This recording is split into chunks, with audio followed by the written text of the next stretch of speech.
Welcome to my channel. నా channel కనుక మీరు ఇంకా సబ్స్క్రైబ్ చేసుకోకపోయినట్టయితే ప్లీజ్ సబ్స్క్రైబ్. ఈరోజు మనం ఈ వీడియోలో 15 ఏప్రిల్ 2025 అంటే మంగళవారం రోజు స్టాక్ మార్కెట్ ఏ విధంగా ఉండబోతుంది అనే ప్రిడిక్షన్ వీడియోని మనం చూద్దాం. అసలు మంగళవారం రోజు ఓవరాల్గా స్టాక్ మార్కెట్ ట్రెండ్ ఎలా ఉండబోతుంది అనేది తెలుసుకునే ముందుగా ప్రీ మార్కెట్ సెషన్ గురించి మనం ప్రిడిక్ట్ చేయాలి అంటే అంతకన్నా ముందు రోజు అంటే Monday American stock market Nasdaq నెగిటివ్గా ట్రెండ్ అయ్యే అవకాశం ఉంది. అలాగే ఇక నెక్స్ట్ రోజు అంటే ట్యూస్డే మార్నింగ్ టైము ఒక పాజిటివ్ ట్రెండ్ని చూపించే అవకాశం ఉంది. ఏషియన్ మార్కెట్స్ ఒక పాజిటివ్ మూమెంట్ని చూపించే అవకాశం ఉంది. సో అలాంటి పాజిటివ్ ట్రెండ్ బిగినింగ్ మనకు దొరికిన తర్వాత మన మార్కెట్ ఓవరాల్ ట్రెండ్ మనం చూడాలి అంటే అది పాజిటివ్గా ట్రెండ్ అయ్యే అవకాశం ఉంది. అలాగే సేమ్ బ్యాంక్ నిఫ్టీ కూడా పాజిటివ్గానే ట్రెండ్ అయ్యే అవకాశం ఉంది. నిఫ్టీ ఐటీ మాత్రం కొంతవరకు నెగిటివ్గా ట్రెండ్ అయ్యే అవకాశం ఉంది. ఇక మనం ఇంట్రాడే స్టాక్ సెలెక్షన్ విషయంలో భాగంగా ముందుగా మనం గెయినర్స్ విషయం చూడాలి అంటే ఏవైతే Nifty pharma and hospitals stocks, ముఖ్యంగా హాస్పిటల్స్ స్టాక్స్, అలాగే గవర్నమెంట్ బ్యాంక్స్ అండ్ ఫైనాన్షియల్స్ అంటే పిఎస్యు బ్యాంక్స్, గవర్నమెంట్ ఫైనాన్షియల్స్, ఇంకా బుక్ పబ్లిషర్స్ స్టాక్స్, ఎడ్యుకేషనల్ సర్వీసెస్కి సంబంధించిన కంపెనీల స్టాక్స్ ఇవన్నీ కూడా మంచిగా గెయిన్ అయ్యే అవకాశం ఉంది. అలాగే ఇంకా ఫుట్వేర్ స్టాక్స్, సర్వీసెస్కి సంబంధించిన అన్ని కంపెనీల స్టాక్స్ కూడా అంటే courier services, deliveries, food deliveries, pharma deliveries ఇలాంటి వాటికి సంబంధించిన అన్ని కంపెనీల స్టాక్స్ గెయినింగ్ సైడ్ ఉండే అవకాశం ఉంది.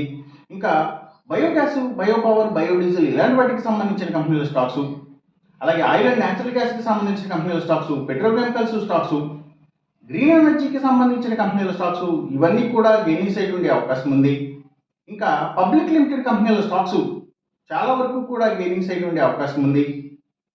అలాగే అగ్రికల్చర్కి రిలేటెడ్గా ఉండే అన్ని కంపెనీల స్టాక్స్ కూడా అంటే అవి సీడ్స్ కంపెనీల stocks, fertilizers and chemicals, tractors కంపెనీల స్టాక్స్ ఇవన్నీ కూడా గెయినింగ్ సైడ్ ఉండే అవకాశం ఉంది.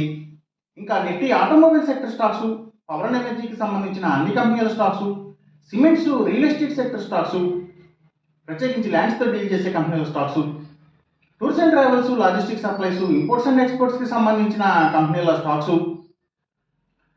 ఫార్మా అండ్ కెమికల్స్కి సంబంధించిన కంపెనీల స్టాక్స్, సో ఇవన్నీ కూడా గెయినింగ్ సైడ్ ఉండే అవకాశం ఉంది మంగళవారం రోజున.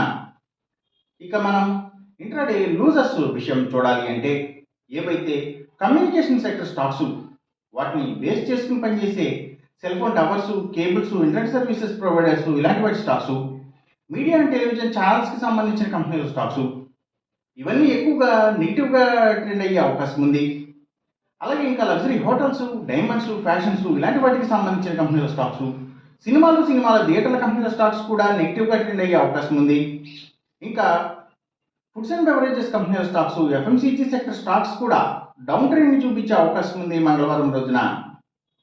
ఇక మనం ఎంసీఎక్స్ ట్రేడింగ్ విషయం చూడాలి అంటే ఏవైతే గోల్డ్ ప్రైసెస్, అలాగే సిల్వర్ ప్రైసెస్, ఇంకా crude oil and natural gases prices, so ఇవన్నీ కూడా పెరిగే అవకాశం ఉంది. కాపర్ ప్రైసెస్ మాత్రం తగ్గే అవకాశం ఉంది. ఈ చెప్పిన రిజల్ట్స్కి ఏమాత్రం వ్యతిరేకంగా జరుగుతున్నట్టు మీకు అనిపించినా సరే ఇమీడియట్గా మీ బెట్ల నుంచి వెనక్కి వచ్చేసేయండి. ఇది కేవలం ఒక ఆస్ట్రాలజికల్ ప్రెడిక్షన్ మాత్రమే, దయచేసి గమనించండి. అలాగే ఈ వీడియో కనుక మీకు నచ్చినట్టయితే నా ఛానల్ని సబ్స్క్రైబ్ చేయండి. అందరికీ ఈ వీడియోని షేర్ చేయండి, లైక్ చేయండి. Thank you for watching.